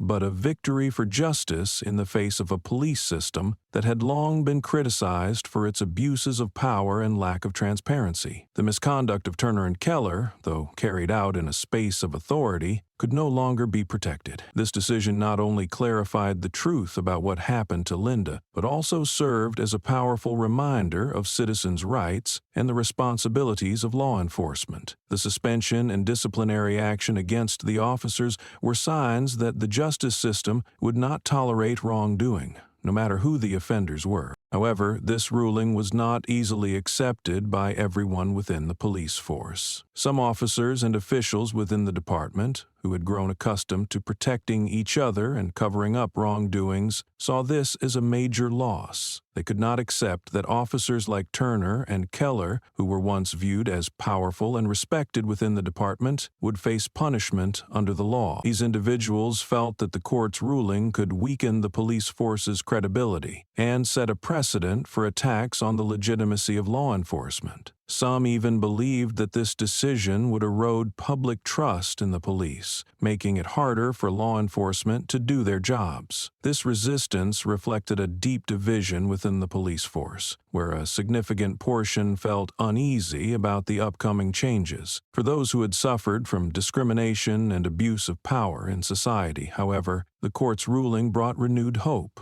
To them, it was a sign that justice could still be served, that those who abused their power would be held accountable. For Linda, Ray, and the community of civil rights advocates, this ruling was a victory not just for their family but for all those who had suffered under oppression. It sent a strong message that no one, no matter who they are, has the right to stand above the law. Justice, even when difficult, will triumph when people stand together. This ruling was not just the outcome of one lawsuit, but an important step in the ongoing struggle for fairness and equal rights in society. When the court's ruling officially took effect, a major shift began within the police force. Officers Turner and Keller, the two suspended policemen, were no longer permitted to serve in law enforcement. They not only lost their jobs, but also had to face the consequences of their misconduct. This was a victory not only for Linda, but also for justice itself, showing that abuse of power cannot exist without consequences. The suspension of Turner and Keller sent a strong message to every officer in the system. Power cannot be abused, and justice will always be served, no matter who you are. This ruling affected not just the officers involved, but also pushed the entire police force to rethink how they exercise their authority and responsibilities. After the ruling, police organizations could no longer ignore the ongoing changes. They began to realize that in order to maintain public trust and preserve their credibility, they had to reevaluate their behavior and implement internal reforms. Leaders in the police force, those responsible for managing and supervising officers, started holding emergency meetings to discuss reform strategies. Some police officials called for changes in training and oversight procedures, demanding stricter monitoring of officer conduct while on duty. Training programs on human rights and professional ethics were proposed to help officers better understand their role and responsibilities to the community. However, this reform process was not easy. Those who had grown accustomed to unchecked power and years without accountability were not quick to change their habits. But after Linda's case, it became undeniable that the police force had to evolve if it wanted to retain public respect. Police organizations began taking new steps to improve recruitment processes, strengthen oversight of officers' actions, and ensure that misconduct could no longer be ignored. This marked the first step in a long journey toward creating a fair police force that does not discriminate and does not abuse its power. This change affected not only the officers, but also the way society at large viewed the police. The public began to see that, despite past mistakes, the system could still transform and operate more fairly. However, these reforms could only truly succeed if everyone within law enforcement and government committed to carrying them out seriously. Justice was served in Linda's case, but this was only the first step in the process of repairing and reforming the police system, a process that demands sustained effort and commitment from all parties involved. After the court's ruling, Linda and her family felt that justice had been served. They no longer felt abandoned, no longer felt that racism and abuse of power within the police system would continue to dominate their lives. This ruling was not only a victory in the courtroom, but also a victory of resilience, of the courage to stand up against injustice. Linda knew that police misconduct had been exposed and that the officers responsible would be held accountable for their action. Although the road ahead remained full of challenges, the ruling gave her confidence that justice was not an abstract idea, but something that could be achieved, even in a society filled with injustice. In this moment, Linda's family not only felt a release from the injustice they had endured for so long, but also felt the strong support of the community. They had witnessed change, firm response from a system long manipulated. Justice was not something distant, but a right that every citizen must be protected by. Linda looked at Ray, felt his pride and determination, and knew this was not just her victory, but a victory for everyone who had faced or was facing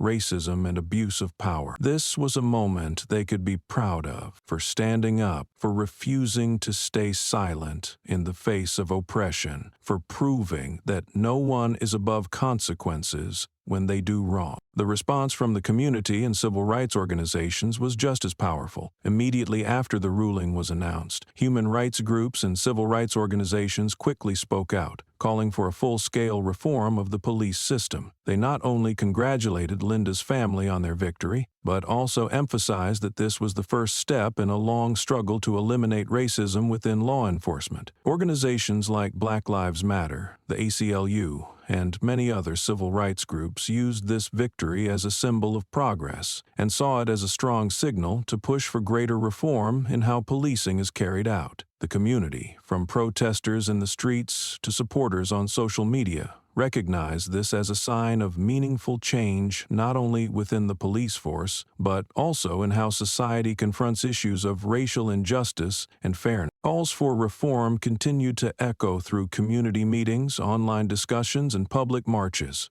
Civil rights organizations used Linda's family's victory as a statement that change is possible and that wrongdoing can no longer go unchecked in silence. The community clearly recognized this as a valuable opportunity to reshape the police system, to ensure that officers are not only better trained, but also held accountable for their actions. The outrage the community once felt toward police abuse of power had now been transformed into real action, the first steps in a long and difficult journey toward comprehensive reform. Even so, the fight was not over. This ruling was only the beginning, and Linda's family knew there was still much work to be done. Still, they no longer felt alone in the fight. Justice had been served, but society must keep pushing forward to make sure officers who abuse their power are never shielded again. The community, along with civil rights organizations, continued to push for reform because they understood that the fight for a just society would not end here. After the court's ruling, the government and related organizations began to realize that restoring the community's trust in the justice system could not stop at a single decision. Reforming the police force had become an urgent necessity not only to address existing problems, but also to prevent future misconduct. Civil rights organizations, citizen advocacy groups, and justice supporters strongly pushed for changes to the policing system to ensure that racism, abuse of power, and oppression would no longer be tolerated in police work. Public dialogues on reform were held, and participants continually proposed ways to improve the functioning of the police force. This was not only about reforming training or operational procedures, but a major effort to rebuild public trust in those who enforce the law. One of the most important changes in the reform process was the creation of a transparent justice system. Authorities began to develop new policies aimed at making every police action recorded and closely monitored. Every traffic stop, every inspection,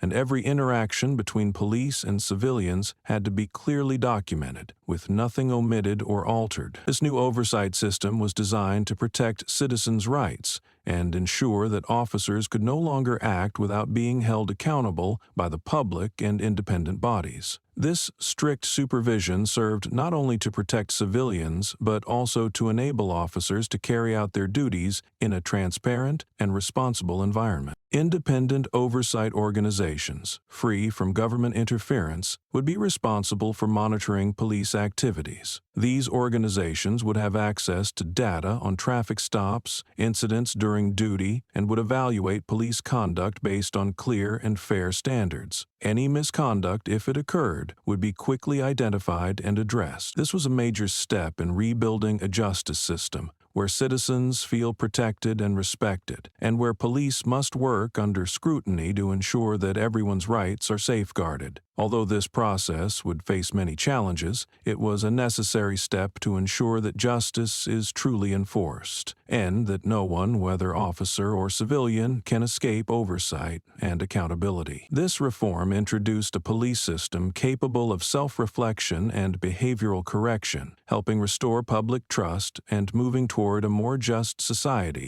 The community did not just wait for change to come from the authorities. They continued to rise up and strongly demand justice for all. The Battle of Linda's family had become the symbol of a larger movement, and the community, from those who had once stayed silent to human rights organizations, all took part in this struggle. Discussions about police reform were no longer the concern of a single group or organization, but of society as a whole. Weekly public forums on police reform were held. Questions about how police carry out their duties, about their authority, and the lack of accountability for misconduct were raised and debated continuously. The community, from human rights groups to ordinary citizens, understood that change could not come from criticism alone, but had to come from concrete, timely action. These dialogues not only raised awareness of police misconduct, but also created space for people to propose real solutions to the problems of racism and abuse of power in law enforcement. Protests, community meetings, and media commentary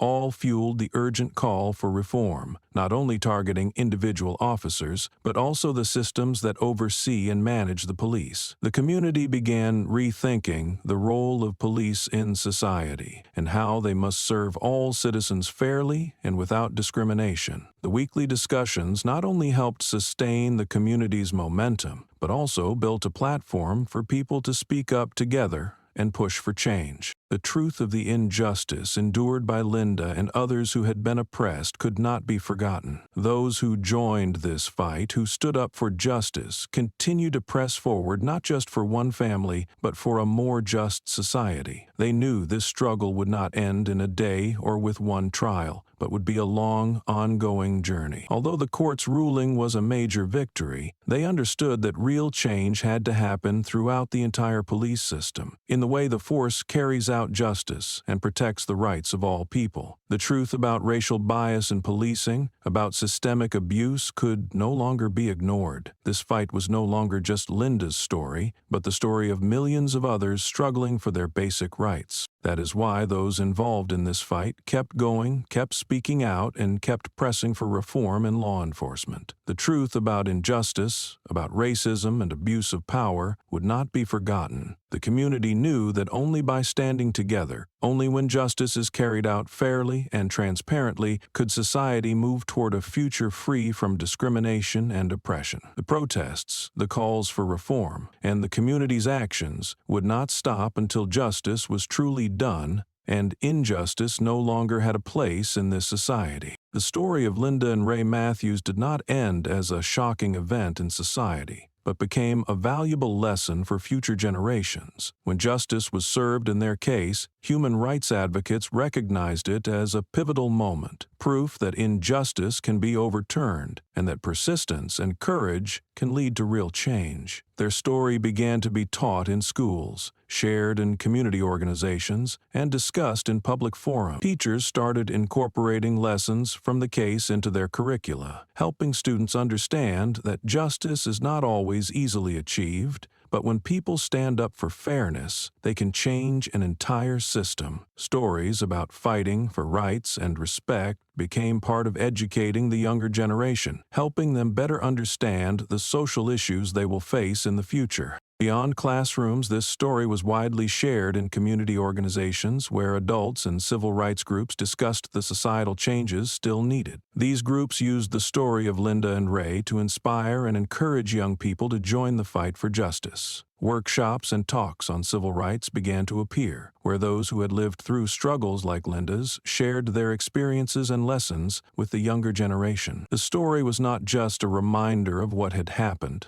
but a source of motivation to push the next generation to continue the journey toward a just and equal society. What mattered was that young people began to understand that justice does not always come immediately. The story of Linda and Ray taught them that the fight for justice is a long process, not always easy, but if people are persistent and brave enough, justice will eventually prevail. The officers in this story did not only represent individual failings, but also symbolized a system in need of change. And when justice was enforced, no matter how difficult it was, it brought meaningful progress to society. Younger generations learned that change sometimes demands facing hardship, overcoming obstacles, and standing firm against injustice. Lessons in courage and persistence no longer lived only in fictional stories. They came to life through the real experience of a family that bravely stood up for their rights. The younger generation came to see that they were not just beneficiaries of justice, but also the ones responsible for ensuring that justice is carried out, and that misconduct cannot continue without consequences. And throughout that journey, they would have to face many challenges, not only from those who abuse power, but also from those who fail to recognize the need for change. The story of Linda and Ray was not just their fight, but the fight of everyone who believes in justice and equality. They created a turning point not only for themselves, but for society as a whole. And that is something future generations must continue to value and fight for. The story of Linda and Ray did not end with a personal victory,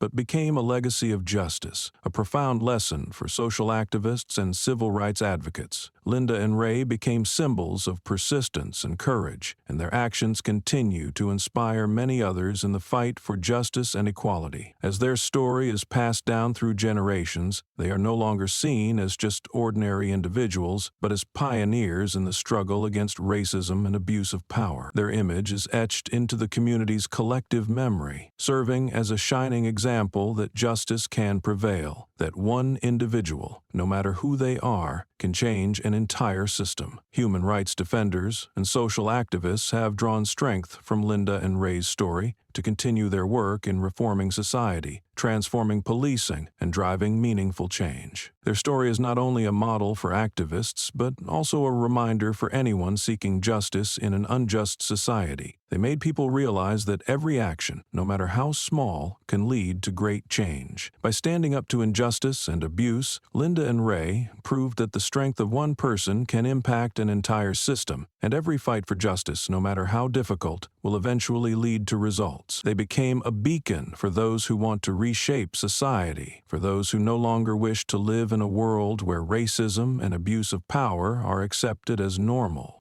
From the story of Linda's family, intergenerational dialogues began to emerge, aimed at reforming society at its roots. Public discussions about reforming law enforcement, about citizens' rights, and about social equality began drawing participation from both government and communities. Human rights organizations, civil leaders, and local residents joined together to organize conversations that sought solutions to deep-rooted issues in the legal and policing systems. These dialogues not only raised awareness of misconduct within the police force, but also created opportunities for everyone to contribute to building a more just justice system. New ideas for reform began to surface, and the involvement of government in these conversations became essential to driving powerful changes in the future. With support from both the government and the community, intergenerational dialogues became more than just spaces for sharing perspectives. They became an essential step toward social reform. Each discussion, each conference, was an opportunity to find ways to improve the justice system and prevent future abuse of power. The community began to understand that change could not come from protests alone, but had to begin at the roots, within official institutions and among those in positions of authority. Both the government and the community recognize that building a fair justice system requires cooperation from all parties to ensure that justice can truly be carried out seriously and fairly for everyone. The story of Linda and Ray marked the beginning of a larger reform, and the belief in justice grew stronger in the hearts of every citizen. Conversations about racism and justice were no longer confined to small groups. They had now spread across the entire country, drawing attention from every segment of society. The story of Linda and Ray had sparked a broader discussion, not just among social activists and human rights organizations, but also within government, law enforcement agencies, and local communities. From street protests to discussions within public institutions, issues of racial discrimination, police abuse of power, and inequality in the legal system became widely debated topics. These issues had previously been mentioned mostly in small workshops, civil rights circles, or advocacy groups. But Linda's case made it impossible to ignore, and everyone now clearly understood that the time had come to face the truth. The dialogues grew stronger and more widespread, as not only human rights organizations spoke out, but also ordinary citizens, people who had been hurt by racism, began joining the conversation. Launching training programs became one of the key steps in the reform process. These programs were implemented to raise awareness among police officers and the community about justice, human rights, and issues related to racial discrimination. Police, long trained to enforce the law, now faced a new demand to better understand human rights, respect diversity, and be deeply aware of their role in protecting all citizens without racial bias. These new training initiatives focused not only on professional skills but also on the core values of a fair, equal, and humane society. The sessions included lessons on handling tense situations without abusing power, respecting individuals' privacy, and building strong relationships with the community. Human rights organizations and civil rights groups continued pushing for reform in police training programs, aiming to help officers understand their role not only as enforcers of the law, but also as protectors of the rights of all citizens, regardless of race or social status. These programs were also extended to the broader community, helping people better understand their rights, how to protect themselves from abuse, and what mechanisms they could use to fight for justice. Reforming the training system was not only about changing how the police operate, but also about building a community that understands and respects one another, where every individual has the right to be treated fairly and without discrimination. This was the first step in rebuilding public trust in the legal and law enforcement systems and a fundamental shift in how society views racism and civil rights. All these steps reflected a widespread awakening in society, where issues of justice and human rights were no longer the concern of a small group but had become a shared responsibility for the entire society. The community now not only recognized the presence of racial discrimination within the police system, but also understood that the fight for justice was a long journey that required the participation and effort of everyone. These public dialogues and new training programs were essential components in creating a society where justice is carried out fairly and transparently, and where each individual, whether officer or civilian, has a role in building a better community. The community was no longer silent in the face of racial discrimination, and Linda's case marked a significant turning point in how society approached justice and human rights. In the past, racism in policing was often ignored or left unaddressed, but now it could no longer be overlooked. The community began speaking out louder than ever, not only through protests but in public forums, social media posts, and conversations about social reform. People from all walks of life, regardless of race or status, joined the fight against racial discrimination and demanded justice for all. The community recognized that injustice was not only a problem for those directly affected, but also a problem for society as a whole. Every individual had a responsibility to push back against discrimination and to protect each other's rights. The call for justice was no longer just the voice of a few or of minority groups. It had become a collective movement. Those who once felt oppressed or voiceless now stood up with confidence. They pushed harder for systemic changes, from police reform to the serious and transparent protection of human rights. The community understood that only through this path could society move forward more fairly, where every citizen would be treated equally, regardless of race or background. These voices, whether loud or quiet, all contributed to a shared power that drove change at the root level. The impact of this event did not stop with Linda's family or those directly involved in the protests. It shifted the mindset of an entire society. Discussions about justice, human rights, and social issues began happening everywhere, from online forums to community meetings, conferences, and even in everyday conversations. Those involved in these dialogues were no longer indifferent to racial discrimination in policing and in society at large. They were not only calling for change from the authorities, but also from within themselves, demanding that every member of society take responsibility in the fight against discrimination and abuse of power. Linda's story helped change the way people viewed justice. This event was not simply an isolated incident, but a symbol of the fight against discrimination and abuse of power, showing that justice can prevail when people unite and take a stand. The community did not just understand human rights through theory or empty words. They began to act. They pushed for reform, demanding that the rights of all people, regardless of race, be protected. This shift opened a new era, where justice is not only a necessary condition, but a goal to be actively pursued through decisive action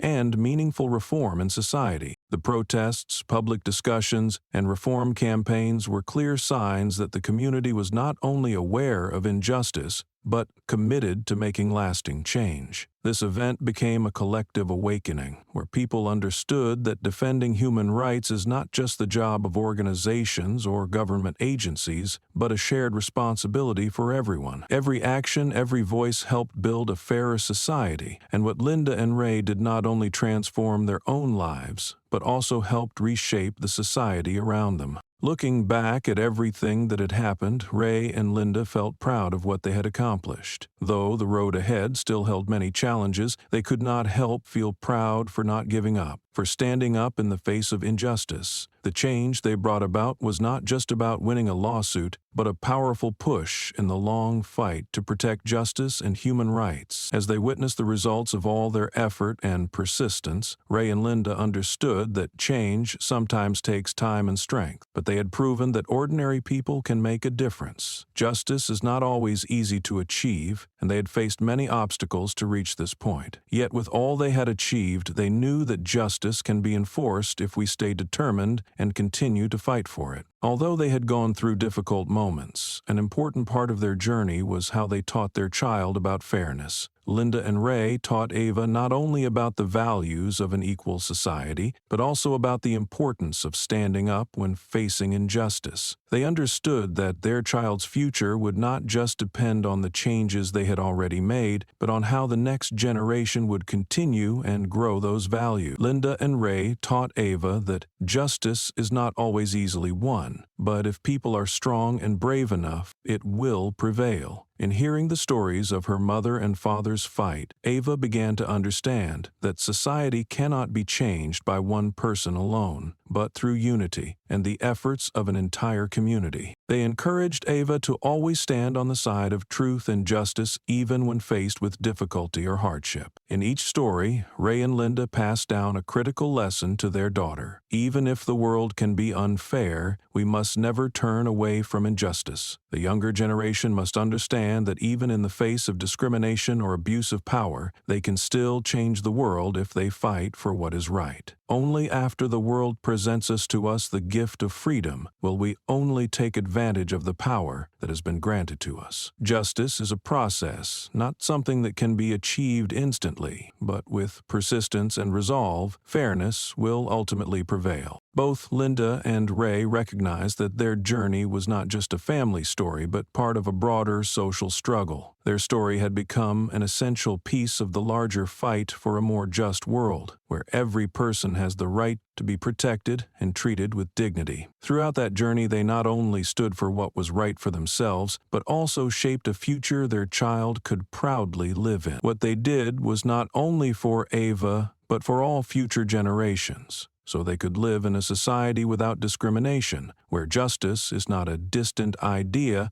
but a fundamental right for every citizen. The story of Linda's family became a lasting lesson about the need for justice and equality in society. What they went through was not just a personal victory, but proof that when one individual dares to stand up and fight for fairness, change can happen. Linda and Ray exposed the dark sides of the system, forcing society to confront undeniable truths about racism and abuse of power. Their story is a powerful reminder that justice is not automatic. It is a right that each person must fight to protect, not only for themselves but for those who cannot speak up. Their actions sparked a wave of change, not only within the police force, but also in the way society views civil rights. The truth they stood for was not just an isolated case, but a victory for all who face injustice. With each step in their struggle, Linda's family delivered a strong message to future generations. They understood that fairness cannot be handed over easily. It must be built through relentless effort. Linda and Ray taught the next generations that this fight is not only for their own benefit, but for the rights of all who cannot stand up or defend themselves. When a society recognizes injustice and chooses to act, that is when justice truly takes form. For this reason, Ray and Linda were not just plaintiffs in a lawsuit. They became sources of inspiration, paving the way for others to continue this journey. Their call was not just advice, but a declaration of responsibility and duty for every person in society. We must always fight for justice, not only for ourselves, but for all those who cannot speak up. That was the message Linda and Ray passed on to the generations after them. These words were more than encouragement. They were a reminder that justice is a shared responsibility. Everyone in society has a role in building a strong justice system where the rights of all citizens are protected. The story of Linda's family will live on as a legacy of courage and perseverance in the unending fight for justice and as a source of strength for future generations to continue striving for a society free from discrimination and injustice. The story of Linda and Ray Matthews is a struggle not only for justice within their family, but also for a more just society. When Linda was abused by the police, her story began as a personal tragedy. But through Ray's tireless efforts and the powerful involvement of the community, it grew into a much larger movement. Their lives were swept into the struggle against racism and abuse of power in the police force, as officers Turner and Keller had abused their authority without facing consequences. However, through resilience and the support of human rights organizations, the community, and the law, Linda and Ray not only reclaimed justice for their own family, but also created a critical turning point in the fight for justice for millions of others. The legal process was long and stressful, but everything changed when the court issued a ruling to suspend officers Turner and Keller and subjected them to serious disciplinary action. This was not only a legal victory, but a triumph of justice and the values a society must uphold. The ruling became a symbol of change, showing that no matter how powerful someone is, justice can still prevail. Yet this was not just about punishing those who did wrong. It was a call for deep reform within the police force. Civil rights organizations and communities rose to demand change in how law enforcement operates, to protect the rights of all citizens, regardless of race or social class. Linda's story was not just a successful lawsuit,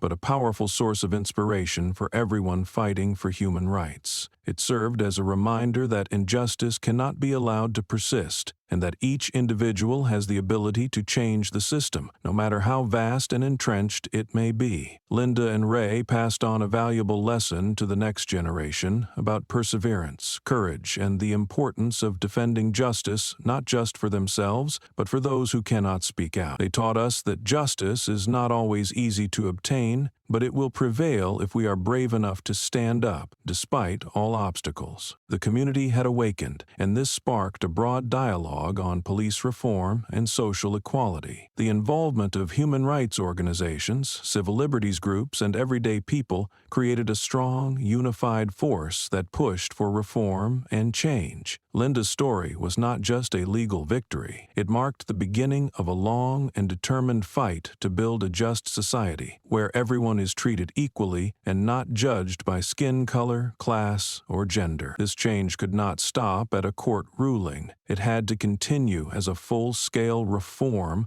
of the policing and justice systems. With progress in reform efforts, the community began to recognize that nothing can stand in the way when a society rises to defend the rights of all its citizens. Public discussions on reform, police training programs, and ongoing protests created space for those who believe in justice to be heard. They were not only fighting for what was right, but also working to create a world where people can live with dignity and equality. The story of Linda and Ray is proof that no matter how difficult the path, when people stay persistent and committed to fighting for their core values, justice will ultimately prevail. It is also a reminder that even the smallest action by an individual can lead to great change in society. Justice is not something that exists naturally. It is something that must be protected and continuously fought for. Linda and Ray taught us that justice is not just an ideal, but a right, a responsibility that every person in society must claim and defend.